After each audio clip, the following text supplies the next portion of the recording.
Hello बच्चों, आइए आज हम लोग मैथमेटिकल टूल्स का एक नया टॉपिक जो फिजिक्स में खास करके मैकेनिक्स में 11th में मैकेनिक्स में सबसे ज़्यादा यूज होगा और उसके बाद इस टॉपिक का है सो ज़्यादा यूज आपको 12th में दिखेगा। तो हम लोग आज स्टार्ट करते हैं कैलकुलस। क्या करते हैं, मैथमेटिकल टूल्स का दूसरा टॉपिक है कैलकुलस। हम लोग है सो पहला है सो क्या पढ़े, स्लोप के विषय में पढ़ चुके हैं, स्लोप के विषय में पढ़े। आज हम लोग कैलकुलस में ये दो चीज़ को पढ़ना है, लेकिन आज हम लोग पढ़ेंगे फर्स्ट टॉपिक को जिसको बोलते हैं डिफरेंशिएशन। क्या डिफरेंशिएशन, आजकल इसको एक और वर्ड से जाना जाता है डेरिवेटिव। जैसे कि आप सभी को स्लोप के विषय में पढ़ चुके हैं, है ना, तो हम लोग स्लोप से ही डिफरेंशिएशन को देखेंगे कि डिफरेंशिएशन कैसे आया और कैसे है सो हम लोग यूज़ करेंगे। पूरा तो नहीं, लेकिन हम लोग उस चीज़ को पढ़ेंगे जो हम लोगों को फिजिक्स में यूज़ करना होता है। ऐसा क्यों, वह भी मैं अभी बताऊंगा। और दूसरा पढ़ना है हम लोगों को इंटीग्रेशन, है ना। ये दो चीज़ को है सो पढ़ना है, जिसमें हम लोग फर्स्ट टॉपिक डिफरेंशिएशन स्टार्ट करते हैं। क्या डिफरेंशिएशन या डेरिवेटिव। डेरिवेटिव में हम लोग क्या, इससे पहले जो है वह स्लोप जो हम लोग पढ़ते थे, स्लोप है सो किस प्रकार से देख सकते हैं। अगर हम लोग स्लोप का बात करें कि यह एक्स एक्सिस है या वाई एक्सिस है और यह कोई बॉडी एक कांस्टेंट मोशन में अगर चलता है यूनिफॉर्म में, तो हम लोग इस प्रकार से ये एंगल है सो थीटा दिखाते हैं एक्स एक्सिस के साथ, और यहाँ पर यह क्या होता था वाई और यह होता था एक्स। तो यहाँ पर क्या लिख देते थे, tan theta equals to y by x, ऐसे करके लिखते थे। लेकिन यह जो है यह ग्राफ यह क्या बताता था, कांस्टेंट। यहाँ पर जो है यह यूनिफॉर्म मोशन को, यहाँ क्या यूनिफॉर्म को दिखाता था। लेकिन अगर हम अभी क्या बोले कि हम लोग देखेंगे कि डिफरेंशिएशन का यूज़ हमारे कैसे आता है, तो यहाँ पर है कि हमारा पूरा लाइफ जो है वह नॉन यूनिफॉर्म है। मतलब इस प्रकार का ग्राफ हमारे जीवन में शायद ही किसी के जीवन में इस तरह से दिखता है कि यह ग्राफ इसी प्रकार से मतलब कि दिखेगा। आप कहेंगे सर मतलब नहीं समझ में आया। मतलब इसका सिंपल है कि अगर कोई व्यक्ति बढ़ रहा है, केवल बढ़ रहा है लाइफ में किसी भी क्षेत्र में, तो उसका क्या है, ग्राफ इस प्रकार से जाएगा। लेकिन ऐसा होता है क्या, नहीं, कभी उसके जीवन में उतार और चढ़ाव आते हैं। तो इसीलिए हमारा बॉडी हमेशा स्वस्थ नहीं रहता। आजकल कोरोना का ज़माना है, कोरोना में भी आप देखिए कि किसी दिन है सो देखने को मिलता है कि थोड़ा सा अगर सर्दी खांसी हो गया तो आदमी डरने लगता है। तो यह क्या है, इसका मतलब यह हमारा जीवन भी नॉन यूनिफॉर्म है। मतलब हम लोग एक ग्राफ इस प्रकार से भी देखते हैं कि ग्राफ इस प्रकार से भी हो सकता है, ग्राफ केवल इस प्रकार से भी हो सकता है, ग्राफ केवल ऐसे स्ट्रेट लाइन में भी हो सकता है। तो ये डिफरेंट टाइप्स ऑफ ग्राफ्स है सो दिखते हैं। यानी कि ये क्या दिखाता है, अगर हम लोग इधर है सो एक्स दिखाएं, इधर वाई दिखाएं, इस प्रकार से दिखाएं। और अगर हम लोग बोले कि यहाँ इसका है सो स्लोप, इसका स्लोप बताइए, तो अगर गौर से देखिए तो यहाँ पर इसमें क्या बना, एक राइट एंगल ट्रायंगल बना, तब हम लोग ये स्लोप निकालते हैं और इसको कहते हैं स्लोप। इसे क्या, tan थीटा को बोलते हैं स्लोप बोलते हैं। और स्लोप के लिए यहाँ पर है सो 10th क्लास में अगर पढ़े होंगे तो इस tan थीटा को हम लोग m लिखते हैं। स्लोप के लिए m है सो इंडिकेट करते हैं, m बराबर वाई बाय एक्स। तो देयरफॉर ये x यहाँ चला जाएगा, तो y बराबर क्या हो जाएगा, mx। तो जब कोई एक ग्राफ ओरिजिन से हो करके जाता है तो उसके लिए एक जो इक्वेशन बनता है वह y बराबर mx। इसका अर्थ यह हुआ क्या कि स्लोप जैसे जैसे बढ़ेगा, यहाँ पर स्लोप इस प्रकार से दिखा रहे हैं, ऐसे भी तो हो सकता है, ऐसे भी हो सकता है, या तो इसके पैरेलल भी हो सकता है। तो वहाँ पर स्लोप क्या हो जाएगा, tan थीटा बराबर 0 हो जाएगा। यहाँ पर आएगा तो क्या हो जाएगा, वाई एक्सिस में, तो 190 डिग्री हो जाएगा। तो यहाँ पर क्या है, यहाँ तो प्रत्येक क्षण में अगर आप देखिए तो यहाँ राइट एंगल ट्रायंगल बन रहा है क्या। अगर यहाँ एंगल देखेंगे, यहाँ एंगल देखेंगे, तो यहाँ से क्या एक राइट एंगल ट्रायंगल ये बन रहा है क्या, नहीं। इस तरह में हम लोग को क्या देखेंगे कि यहाँ पर राइट एंगल ट्रायंगल इस प्रकार से, जो राइट एंगल ट्रायंगल यहाँ पर बन रहा है वो यहाँ नहीं बन रहा है।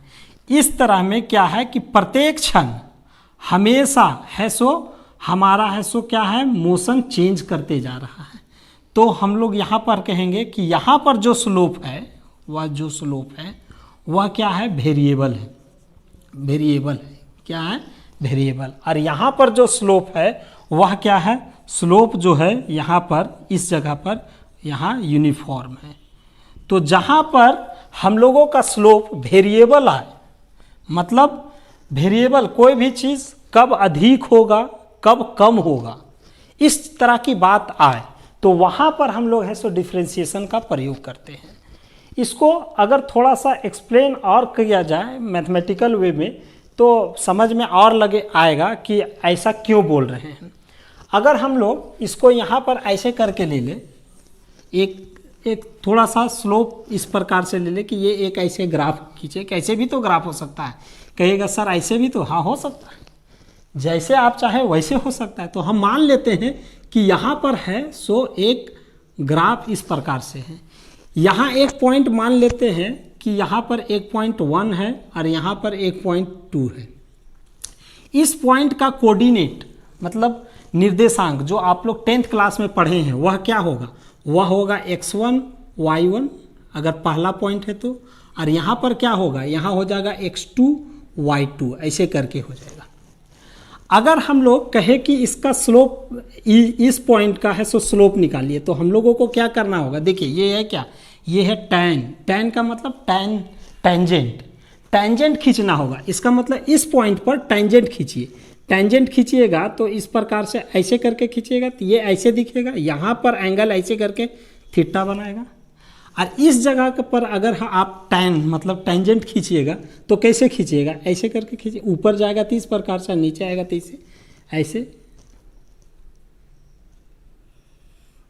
ऐसे करके। तो अगर गौर से देखिए तो यहाँ पर थीटा अलग हो गया, ये थीटा अलग हो गया, ये थीटा अलग हो गया, ये थीटा 1 या थीटा 2 हो गया। लेकिन यहाँ पर अगर इस पॉइंट पर टेंजेंट खींचिए तो भी ऐसे खिंचाएगा, इस पॉइंट पर खींचिए तब भी ऐसे ही खिंचाएगा, मतलब इस पॉइंट पर खींचिएगा तब भी एंगल थीटा रहेगा। अगर ऐसे करके एक्स एक्सिस है, यहाँ एक्स एक्सिस बनाइए तब यहाँ थीटा आ जाएगा। यहाँ पर टेंजेंट ऐसे खींच लीजिए टेंजेंट, और यहाँ पर ऐसे तो थीटा। देखिए ये पैरेलल आया और ये इस प्रकार से, तो एंगल यहाँ सब बराबर होगा।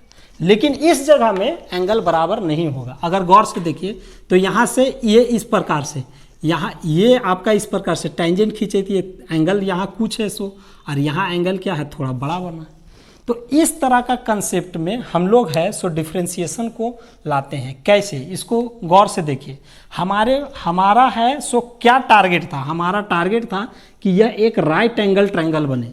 इसका मतलब ये जो दो पॉइंट है, मान लेते हैं यह एक पॉइंट है और यह एक पॉइंट है, 2 पॉइंट, इन दोनों पॉइंट से एक राइट एंगल ट्रायंगल बनाएंगे। अगर हम यहाँ एक पॉइंट लिए और एक पॉइंट यहाँ लिए और कहें कि इसका राइट एंगल ट्रायंगल बनाइए, तो ऐसे करके खींचना होगा, ऐसे खींचना होगा। तो ऐसे खींचेंगे तो यहाँ तो ऐसे करके दिखेगा, लेकिन क्या ये दिखेगा, ये एक ऐसे इस प्रकार से दिखेगा जैसे यहाँ पर हाइपोटेनियस दिखा, आपका कर्ण जो दिखा उसी प्रकार से ये दिखेगा। क्या ऐसे दिखाए हैं, और दिखना होगा तो ऐसे दिखेगा, नहीं दिखेगा। तो हम इसको क्या कर सकते हैं, इस चीज़ को अगर हम लोग यहाँ राइट एंगल ट्रायंगल बनाएं तो यहाँ हम tan थीटा बना पाएंगे कि नहीं, वो आगे की बाद की बात है। हम लोग इसमें कंस्ट्रक्शन करते हैं। यहाँ से यहाँ अगर हम लोग बात करें तो यहाँ से यहाँ ये x1 हो जाएगा, और ये क्या हो जाएगा, ये है सो आपका y1 हो जाएगा। यहाँ से यहाँ ये टोटल, यहाँ से यहाँ क्या हो जाएगा, ये y2 हो जाएगा। इस पॉइंट के लिए y2 है ना, और यहाँ से यहाँ क्या हो जाएगा, यह है सो x2 हो जाएगा। हम लोगों को अगर यहाँ थीटा ऐसे करके दिखाएं थीटा, तो हम लोगों को यहाँ पर ऐसे करके क्या दिखाएं, यहाँ पर दिखाएं y/x, तो यहाँ ये इतना बटे इतना होगा। तो यहाँ y का वैल्यू कितना हो जाएगा, ये पूरा है y2, और यहाँ गौर से देखिए ऐसे करके ये है y1, ये y1, तो यहाँ से यहाँ कितना बचेगा, यहाँ बचेगा y2 माइनस y1। उसी प्रकार से यहाँ से यहाँ देखिए, यहाँ से यहाँ देखिए, ओह थोड़ा अधिक, ये अधिक बना दिए, यहाँ ऐसे करके गौर से देखिए, ये है सो आपका x2 है और यहाँ से यहाँ x1 है, तो ये यहाँ ये यहाँ से यहाँ x1 है, तो यहाँ से यहाँ कितना बचेगा, ये x2 में यहाँ x1 घटा देंगे तो ये पोर्शन बचेगा इसे, और यही वाला ये यहाँ रहेगा, तो ये हो जाएगा x2 माइनस x1।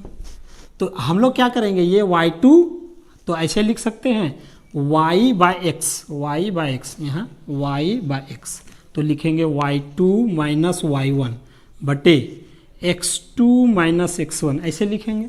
और यहाँ अगर होता तो ऐसे लिखते tan थीटा ऐसे। अगर यह क्या राइट एंगल ट्रायंगल होता तब, अगर यह राइट एंगल ट्रायंगल होता तब, लेकिन वास्तविकता में ये राइट एंगल ट्रायंगल, ये दो पॉइंट जो दिखाएं यह बहुत दूर दिखाएं। अगर हम इसी पॉइंट्स को 2 को हम यहाँ नहीं यहाँ पर ले आए एकदम बहुत इसके नज़दीक, तो यहाँ पर जब 2 ले आएंगे तो ग्राफ किस प्रकार से ऐसे करके है ना, ऐसे दिखाए हैं, यहाँ 1 है और यहाँ 2 है।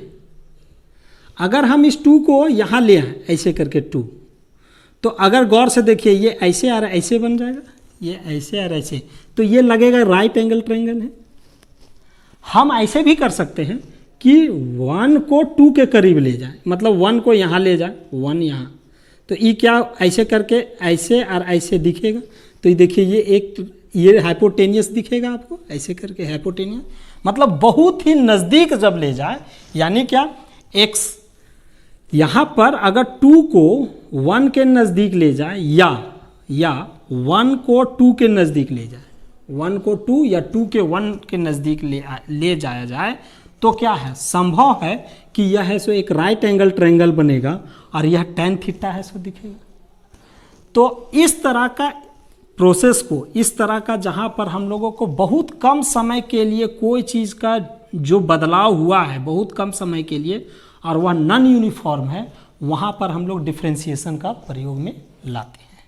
कैसे, इसको लिखने का तरीका है, हम ऐसे लिख सकते हैं y2 माइनस y1, यानी y कोऑर्डिनेट में बदलाव हो रहा है, तो बदलाव के लिए मैथमेटिक्स में ऐसे करके देते हैं डेल्टा, क्या देते हैं डेल्टा, और y में है इसीलिए इसको लिख दिए y, तो नीचे क्या लिखा जाएगा x2 माइनस, देखिए यहाँ गलती लिखे हैं, यहाँ x2 माइनस क्या होगा x1 है, गौर से देखिए ये यहाँ से यहाँ x2 और यहाँ से यहाँ x1, x2 x1, तो ये क्या था x2 माइनस x1, तब ना ये y बाय एक्स नहीं, तो यहाँ x2 माइनस x1 होगा, तो यहाँ क्या हो जाएगा डेल्टा, ये क्या हो जाएगा x, ऐसे लिख देंगे डेल्टा x।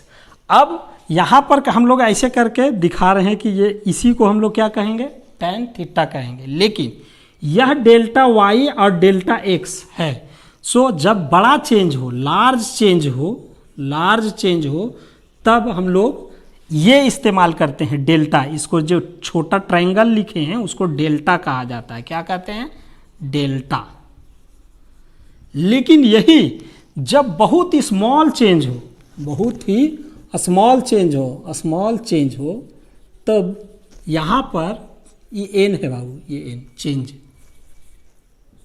जब बहुत ही छोटा बदलाव हो तब उस जगह यह डेल्टा वाई है, सो क्या हो जाए डेल्टा वाई, मतलब यहाँ पर आ जाए इस तरह का पोजीशन में, डेल्टा वाई ऐसे हो और डेल्टा एक्स ऐसे हो, तब उस स्थिति में हम लोग इसी को ऐसे बोलते हैं डेल्टा वाई को क्या बोलेंगे d y by d x ऐसे, और यह जो tan है यह tan थीटा ऐसे ही लिखेंगे। इसका मतलब क्या हुआ, यहाँ पर अगर गौर से देखिए तो लार्ज चेंज में डेल्टा शब्द का प्रयोग करते हैं, लेकिन स्मॉल चेंज में क्या करते हैं डी, स्मॉल डी का प्रयोग करते हैं, और इसी को पढ़ते हैं, इसको ऐसे पढ़ेंगे d y by d x, इसको पढ़ा जाता है, इसको डी का मतलब द रेट मतलब बदलाव है ना, दर, रेट का मतलब क्या दर, द रेट ऑफ चेंज, बदलने का दर, the rate of change in Y में बदलने का दर, इसको डिवाइड को लिखते हैं विद रिस्पेक्ट टू, के सापेक्ष, विद रिस्पेक्ट टू क्या, किसके सापेक्ष एक्स, एक्स के सापेक्ष। देखिए यहाँ पर जैसे जैसे ये ऊपर जा रहा है, इसका मतलब हर पॉइंट पर वाई जैसे जैसे बदल रहा है वैसे वैसे एक्स भी बदल रहा है। यहाँ पर भी वही, यहाँ पर भी हर पॉइंट पर भी वैसे ही बात हो रही थी। तो यहाँ पर हम लोग ऐसे करके कहते हैं, या इसी को द रेट ऑफ चेंज नहीं बोल करके लिखते हैं द डिफ्रेंसिएशन ऑफ, क्या, डिफ्रेंसिएशन ऑफ वाई, वाई ऊपर में है तो वाई बोलेंगे, with respect to x, x के सापेक्ष। तो आप लोग यहाँ पर डिफ्रेंसिएशन कैसे आया होगा, मतलब हमारे लाइफ से जुड़ा हुआ चीज़ है।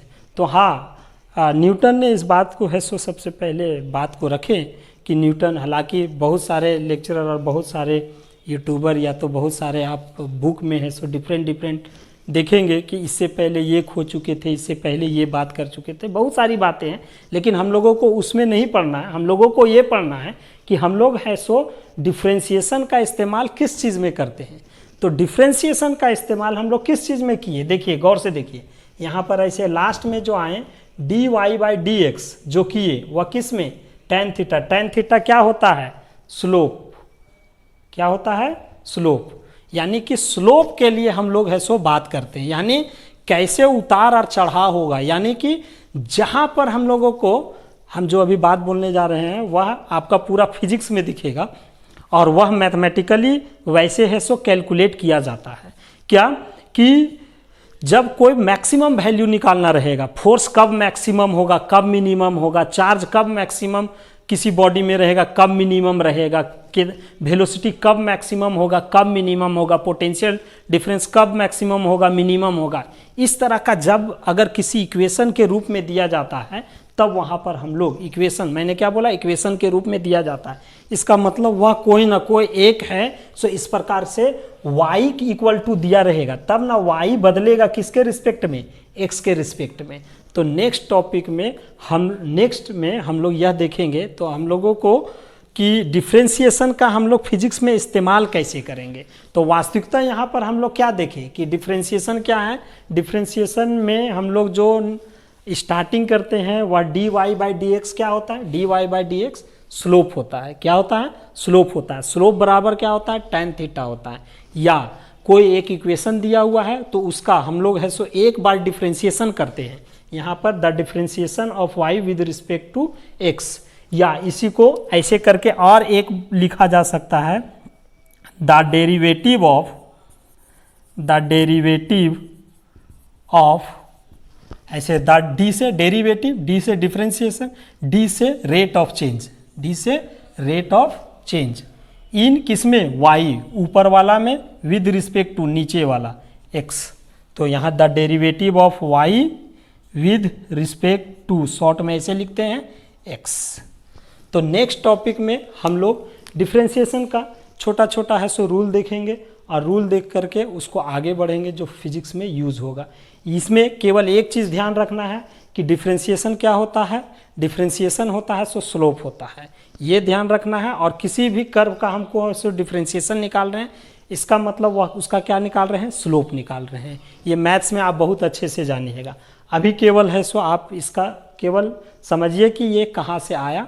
नेक्स्ट टॉपिक में आपको मैथमेटिकली और दिख जाएगा। Thank you.